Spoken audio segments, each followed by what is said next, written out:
Hello ನಮಸ್ಕಾರ, welcome back to my YouTube channel lifestyle of ಮೇಘನಾ. ಇದು ನನ್ನ 21 ಡೇಸ್ ವೆಯ್ಟ್ ಲಾಸ್ ಚಾಲೆಂಜ್ನ 6th ಡೇ ಆಗಿರುತ್ತೆ. ಸೊ ಇವತ್ತಿನ ದಿನ ನಾನು ಬೆಳಿಗ್ಗೆಯಿಂದ ಸಂಜೆ ತನಕ ಏನೇನೆಲ್ಲ ಮಾಡಿದೆ, ನನ್ನ ಇಂಟರ್ಮಿಟೆಂಟ್ ಫಾಸ್ಟಿಂಗ್ನ ಯಾವ ರೀತಿ ಫಾಲೋ ಮಾಡಿದೆ ಅಂತ ಹೇಳ್ಬಿಟ್ಟು ನಾನು ಈ ವಿಡಿಯೋನಲ್ಲಿ ನಿಮ್ಮ ಜೊತೆ ಶೇರ್ ಮಾಡ್ತಾ ಇದ್ದೀನಿ. ಸೊ ಈ ವಿಡಿಯೋನ ನೀವು ಎಲ್ಲೂ ಸ್ಕಿಪ್ ಮಾಡದೆ ಕೊನೆವರೆಗೂ ನೋಡಿ, ಓಕೆನಾ. ಪ್ರತಿದಿನ ನಾನು ಮಾರ್ನಿಂಗ್ 11 ಗಂಟೆಗೆ ನಾರ್ಮಲ್ ಆಗಿ ಡಿಟಾಕ್ಸ್ ಡ್ರಿಂಕನ್ನು ತಗೋತೀನಿ. ಸೊ ಅದೇ ರೀತಿ ಇವತ್ತು ಕೂಡ ನಾನು ಎಳ್ನೀರಿಂದ ಮಾಡ್ಕೊಳ್ಳೋ ಅಂಥ ಒಂದು ಡಿಟಾಕ್ಸ್ ಡ್ರಿಂಕನ್ನು ತೊಗೊಂಡಿದ್ದೀನಿ. ಇದನ್ನು ಮಾಡ್ಕೊಳ್ಳೋದು ಕೂಡ ತುಂಬ ಸುಲಭ. ಏನಂತ ಹೇಳಿದ್ರೆ, ಒಂದು ಎಳ್ನೀರನ್ನು ತಗೊಂಡ್ಬಿಟ್ಟು ಅದನ್ನು ನಾವು ಗ್ಲಾಸ್ಗೆ ಹಾಕೋಬೇಕಾಗುತ್ತೆ. ಅದನ್ನು ಆದಮೇಲೆ ನಾವು ಅದಕ್ಕೆ ಒಂದು ಅರ್ಧದಷ್ಟು ನಿಂಬೆಹಣ್ಣನ್ನು ನಾವು ಅದಕ್ಕೆ ಹಿಂಡ್ಕೊಂಡು ಅದನ್ನು ಚೆನ್ನಾಗಿ ಮಿಕ್ಸ್ ಮಾಡಿಕೊಂಡ್ರೆ ನಮ್ಮ ಇವತ್ತಿನ ಎಳ್ನೀರಿಂದ ಮಾಡುವಂತಹ ಡಿಟಾಕ್ಸ್ ಡ್ರಿಂಕು ರೆಡಿನೇ ಆಗೋಗುತ್ತೆ. ಸೊ ಇಷ್ಟೇ ಇದನ್ನು ಮಾಡೋವಂಥದ್ದು. ನೀವು ಕೂಡ ಮನೆಯಲ್ಲಿ ಟ್ರೈ ಮಾಡಿ. ಹಾಗೆಯೇ ನಾನು ಮಧ್ಯಾಹ್ನದ ಊಟಕ್ಕೋಸ್ಕರ 3 ಇಡ್ಲಿನ ತೊಗೊಂಡಿದ್ದೀನಿ. ರವೆ ಇಡ್ಲಿ ಮಾಮೂಲಿಯಾಗಿ ಮಾಡ್ಕೊತೀವಲ್ವ, ಅದೇ ರೀತಿಯಾದ 3 ರವೆ ಇಡ್ಲಿನ ತೊಗೊಂಡಿದ್ದೀನಿ. ಜೊತೆಗೆ ಸಾಂಬಾರು ತೊಗೊಂಡಿದ್ದೀನಿ, ಜೊತೆಗೆ ಚಟ್ನಿನ ಕೂಡ ತೊಗೊಂಡಿದ್ದೀನಿ. ಇದಿಷ್ಟು ನನ್ನ ಮಧ್ಯಾಹ್ನದ ಲಂಚ್ ಆಗಿರುತ್ತೆ. ಹಾಗೆಯೇ ನಾನು ಸಂಜೆಗೆ ಶುಂಠಿ ಮತ್ತು ಚಕ್ಕೆನ ಬಳಸ್ಕೊಂಡು ಮಾಡ್ಕೊಳ್ಳೋವಂಥ ಟೀನೂ ಕೂಡ ನಾನು ಇವಾಗಲೇ ತೋರಿಸಿದ್ದೀನಿ. ಸೊ ಅದನ್ನು ನಾನು ತೊಗೊಂಡಿದ್ದೀನಿ ಸಂಜೆಗೆ. ಇವಾಗ ನಾನು ನೈಟ್ ಡಿನ್ನರ್ಗೋಸ್ಕರ ಒಂದು ಸೂಪನ್ನು ರೆಡಿ ಮಾಡ್ಕೊತಾ ಇದ್ದೀನಿ. ಸೊ ಆ ಸೂಪನ್ನು ಯಾವ ರೀತಿ ಮಾಡೋದು ಅಂತ ನಾನು ಈ ವಿಡಿಯೋನಲ್ಲಿ ತೋರಿಸಿದ್ದೀನಿ. ಸೊ ವಿಡಿಯೋನ ಎಲ್ಲೂ ಸ್ಕಿಪ್ ಮಾಡದೆ ಕೊನೆವರೆಗೂ ನೋಡಿ. ಸೊ ಇವಾಗ ನಾನು ಈ ಒಂದು ರೆಸಿಪಿಗೆ ಬೇಕಾಗಿರುವಂತಹ ಒಂದು ಏನೇನೆಲ್ಲ ಬೇಕಾಗುತ್ತೆ ಅಂತ ಹೇಳಿ ನಿಮಗೆ ತೋರಿಸ್ತಾ ಇದ್ದೀನಿ ನೋಡಿ. 2 ಟೊಮೆಟೊನ ನಾನು ಹೆಚ್ಕೊಂಡು ತೊಗೊಂಡಿದ್ದೀನಿ. 1 ಈರುಳ್ಳಿನ ಕೂಡ ನಾನು ಹೆಚ್ಕೊಂಡು ತೊಗೊಂಡಿದ್ದೀನಿ. 4 ರಿಂದ 5 ಬೆಳ್ಳುಳ್ಳಿನ ತೊಗೊಂಡಿದ್ದೀನಿ. ಮತ್ತು 1 ಇಂಚಷ್ಟು ಶುಂಠಿನ ಕೂಡ ನಾನು ಜಜ್ಜಿ ತೊಗೊಂಡಿದ್ದೀನಿ. 1, 2, 3 ಎಲೆ ಆಗೋಷ್ಟು ನಾನು ಕರಿಬೇವನ್ನು ಕೂಡ ತೊಗೊಂಡಿದ್ದೀನಿ. ಮತ್ತು ಇದಕ್ಕೆ ನಾನು 1 ಟೇಬಲ್ ಸ್ಪೂನ್ ಆಗೋಷ್ಟು ಎಣ್ಣೆನ ಬಳಸ್ಕೊತಾ ಇದ್ದೀನಿ ಇದಕ್ಕೋಸ್ಕರ. ಸೊ ಹಾಗಾದರೆ ಬನ್ನಿ ಇದನ್ನು ಯಾವ ರೀತಿ ಮಾಡೋದು ಅಂತ ನಾನು ನಿಮಗೆ ತೋರಿಸ್ತೀನಿ. ಮೊದಲು ನಾನು ಸ್ಟವ್ನ ಆನ್ ಮಾಡ್ಕೊಂಬಿಟ್ಟು ಒಂದು ಕುಕ್ಕರ್ನ ಇಟ್ಕೊತಾ ಇದ್ದೀನಿ. ನಂತರ ನಾನು ಇದಕ್ಕೆ ಬೇಕಾಗಿರುವಂತಹ 1 ಟೇಬಲ್ ಸ್ಪೂನ್ ಆಗೋಷ್ಟು ಎಣ್ಣೆನ ಕೂಡ ಹಾಕೋತಾ ಇದ್ದೀನಿ. ಇಲ್ಲಿ ನೀವು ನೋಡ್ತಾ ಇರ್ಬೋದು. ನಾನು ಈಗಾಗಲೇ ನನ್ನ ಹಲವು ವಿಡಿಯೋಗಳಲ್ಲೂ ಕೂಡ ನಾನು ನಿಮಗೆ ಹೇಳಿದ್ದೀನಿ, ಎಣ್ಣೆನ ಬಳಸೋವಾಗ ತುಂಬ ಕಡಿಮೆ ಪ್ರಮಾಣದಲ್ಲಿ ಬಳಸಿ ಅಂತ ಹೇಳಿಬಿಟ್ಟು. ಯಾಕಂತ ಹೇಳಿದರೆ ನಾವು ಡಯಟಲ್ಲಿರೋದ್ರಿಂದ ಎಣ್ಣೆನ ಸ್ವಲ್ಪ ಕಡಿಮೆನೇ ಬಳಸಬೇಕು, ಓಕೆನಾ. ಸೊ ಇವಾಗ ಈ ಎಣ್ಣೆ ಸ್ವಲ್ಪ ಕಾಯಬೇಕು. ಈ ಎಣ್ಣೆ ಕಾದಾದಮೇಲೆ ನಾನು ಮೊದಲನೇದಾಗಿ ಬೆಳ್ಳುಳ್ಳಿನ ಹಾಕೋತೀನಿ. ಬೆಳ್ಳುಳ್ಳಿನ ಸ್ವಲ್ಪ ನಾವು ಎಣ್ಣೆಯಲ್ಲಿ ಚೆನ್ನಾಗಿ ಫ್ರೈ ಮಾಡಬೇಕು. ಬೆಳ್ಳುಳ್ಳಿ ಕಲರು ಸ್ವಲ್ಪ ಗೋಲ್ಡನ್ ಬ್ರೌನ್ ಕಲರ್ ಬರಬೇಕು. ಸೊ ಅಲ್ಲಿ ತನಕ ಇದನ್ನು ನಾವು ಚೆನ್ನಾಗಿ ಫ್ರೈ ಮಾಡಬೇಕಾಗುತ್ತೆ ಎಣ್ಣೆನಲ್ಲಿನೇ.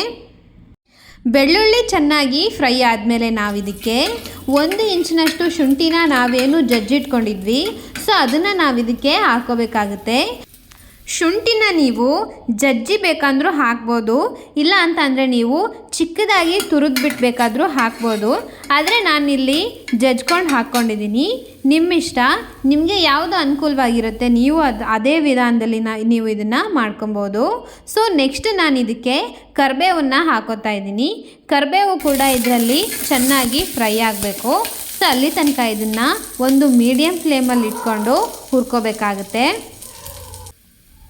1-2 ನಿಮಿಷಗಳ ಕಾಲ ಆದಮೇಲೆ ಬೆಳ್ಳುಳ್ಳಿ ಚೆನ್ನಾಗಿ ಕಲರು ಚೇಂಜ್ ಆಗಿರುತ್ತೆ. ಆವಾಗ ನಾವು ಈರುಳ್ಳಿಯನ್ನು ಕೂಡ ಹಾಕೋಬೇಕಾಗುತ್ತೆ. ಈರುಳ್ಳಿನೂ ಸೇಮ್ ಅದೇ ಥರನೇ ಸ್ವಲ್ಪ ಕಲರು ಚೇಂಜ್ ಆಗೋ ತನಕ ಚೆನ್ನಾಗಿ ಈ ಎಣ್ಣೆಯಲ್ಲಿನೇ ಫ್ರೈ ಮಾಡಬೇಕಾಗುತ್ತೆ.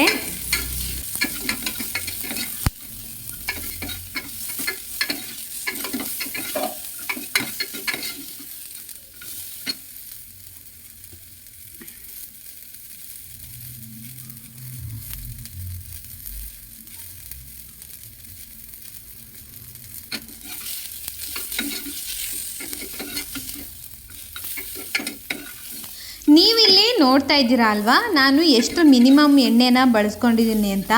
ನೀವು ಅದೇ ರೀತಿ ತುಂಬ ಕಡಿಮೆ ಎಣ್ಣೆನ ಬಳಸ್ಕೊಂಡು ಅಡುಗೆಗಳನ್ನು ಮಾಡ್ಕೊಳ್ಳಿ. ಡಯಟ್ ಟೈಮಲ್ಲಿ ಅಥವಾ ಬೇರೆ ಟೈಮಲ್ಲೂ ಕೂಡ ಆದಷ್ಟು ನೀವು ಕಡಿಮೆ ಎಣ್ಣೆನ ಬಳಸ್ಕೊಂಡು ಅಡುಗೆ ಮಾಡೋದ್ರಿಂದ ನಿಮ್ಮ ಆರೋಗ್ಯಕ್ಕೆ ತುಂಬ ಒಳ್ಳೆಯದು.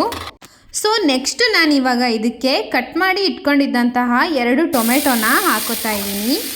ಟೊಮೆಟೊನು ಕೂಡ ನಾವು ಚೆನ್ನಾಗಿ ಹುರ್ಕೋಬೇಕು. ಒಂದು ಮೀಡಿಯಮ್ ಫ್ಲೇಮಲ್ಲಿ ಇಟ್ಕೊಂಡ್ಬಿಟ್ಟು ಇದನ್ನು ಚೆನ್ನಾಗಿ ಹುರಿಬೇಕು ಮೊದಲು.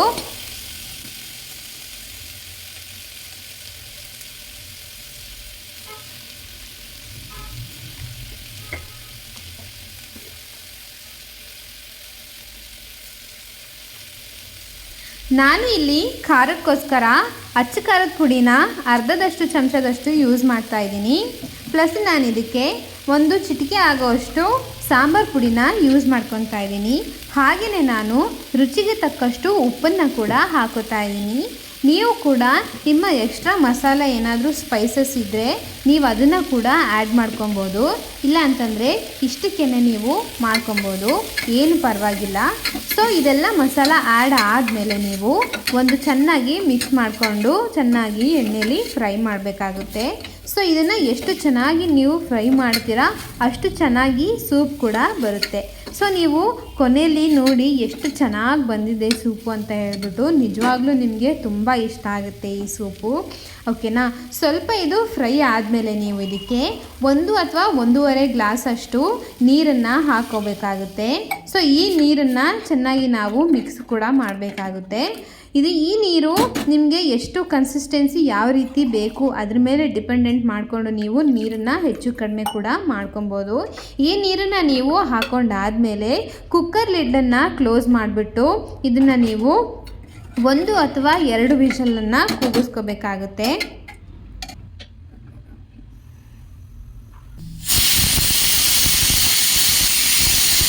ಕುಕ್ಕರ್ನ ವಿಷಲೆಲ್ಲ ಆರಿದಾಗಿದ ಮೇಲೆ ನಾನು ಕುಕ್ಕರ್ನ ಓಪನ್ ಕೂಡ ಮಾಡ್ಕೊತಾ ಇದ್ದೀನಿ.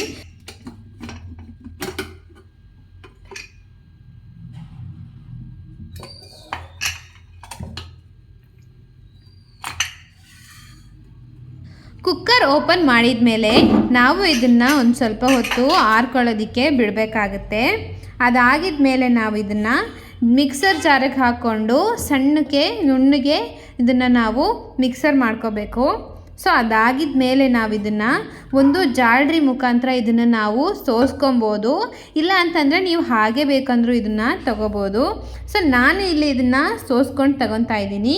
ಸೊ ನಿಮ್ಮಿಷ್ಟ, ನೀವು ಯಾವ ರೀತಿ ಬೇಕಂದ್ರೂ ಮಾಡ್ಕೋಬೋದು ಇದನ್ನು. ಸೊ ನೋಡಿ ಇಲ್ಲಿ ನಾನು ಇವಾಗ ಮಿಕ್ಸರ್ ಕೂಡ ಹಾಕೋತಾ ಇದ್ದೀನಿ. ಮಿಕ್ಸರ್ ಮಾಡ್ಕೊಂಡು ಬಂದಮೇಲೆ ನೋಡಿ ಈ ರೀತಿ ಇದೆ ನಮ್ಮ ಒಂದು ಸೂಪು. ಸೊ ಇದನ್ನು ನಾವೀಗ ಫಿಲ್ಟ್ರೇಷನ್ ಮಾಡ್ಕೋಬೇಕಾಗುತ್ತೆ. ಒಂದು ಯಾವುದಾದ್ರೂ ಜಾಲರಿನ ತೊಗೊಂಡು ನೀವು ಇದನ್ನು ಫಿಲ್ಟರ್ ಮಾಡ್ಕೊಬೋದು. ಇಲ್ಲ ನಿಮಗೆ ಫಿಲ್ಟರ್ ಮಾಡೋದಕ್ಕೆ ಇಷ್ಟ ಇಲ್ಲ ಅಂತಂದರೆ ಹಾಗೇನೋ ಬೇಕಂದರೆ ತೊಗೋಬೋದು. ಇನ್ನು ನುಣ್ಣಗೆ ನೀವು ಮಾಡಿಕೊಂಡು ನೀವು ಹಾಗೇನೂ ತೊಗೋಬೋದು. ಬಟ್ ನಾನಿಲ್ಲಿ ಇದನ್ನು ಸೋಸ್ಕೊಂಡು ತೊಗೊತಾ ಇದ್ದೀನಿ.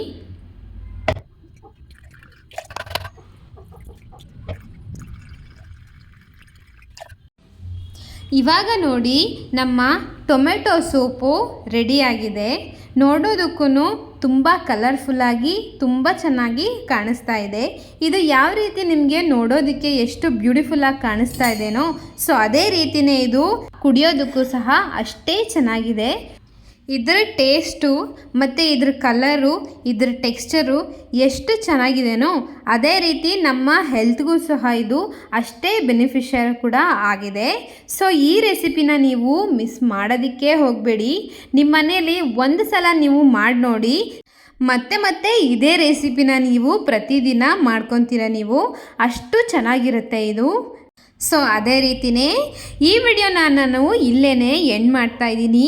ಸೊ ಇವತ್ತಿನ ವಿಡಿಯೋ ನಿಮಗೇನಾದರೂ ಇಷ್ಟ ಆಗಿತ್ತು ಅಂತಂದರೆ, ಸ್ವಲ್ಪನಾದರೂ ಇಷ್ಟ ಆಗಿತ್ತು ಅಂತಂದರೆ ಪ್ಲೀಸ್ ಒಂದು ಲೈಕ್ ಕೊಡಿ, ನಿಮ್ಮ ಫ್ರೆಂಡ್ಸ್ ಆ್ಯಂಡ್ ಫ್ಯಾಮಿಲಿಗೆ ಶೇರ್ ಮಾಡಿ, ನನ್ನ ಚಾನಲ್ನ ಸಬ್ಸ್ಕ್ರೈಬ್ ಮಾಡಿ ಮತ್ತು ಬೆಲ್ ಐಕನನ್ನು ಪ್ರೆಸ್ ಮಾಡಿ. ಸೊ ಇಲ್ಲಿವರೆಗೂ ಈ ವಿಡಿಯೋನ ನೋಡಿರ್ತೀರಾ ಅಂತಂದರೆ ಡೆಫಿನೆಟ್ಲಿ ನಿಮಗೆ ಇಷ್ಟ ಆಗೇ ಆಗಿರುತ್ತೆ. ಸೊ ನಿಮ್ಮನೇಲೂ ಇದನ್ನು ಟ್ರೈ ಮಾಡಿ ಅಂತ ಹೇಳ್ತಾ ಮತ್ತೊಂದು ವಿಡಿಯೋ ಒಂದಿಗೆ ಮತ್ತೆ ಸಿಗ್ತೀನಿ. ಅಲ್ಲಿವರೆಗೂ ಬಾಯ್ ಬಾಯ್.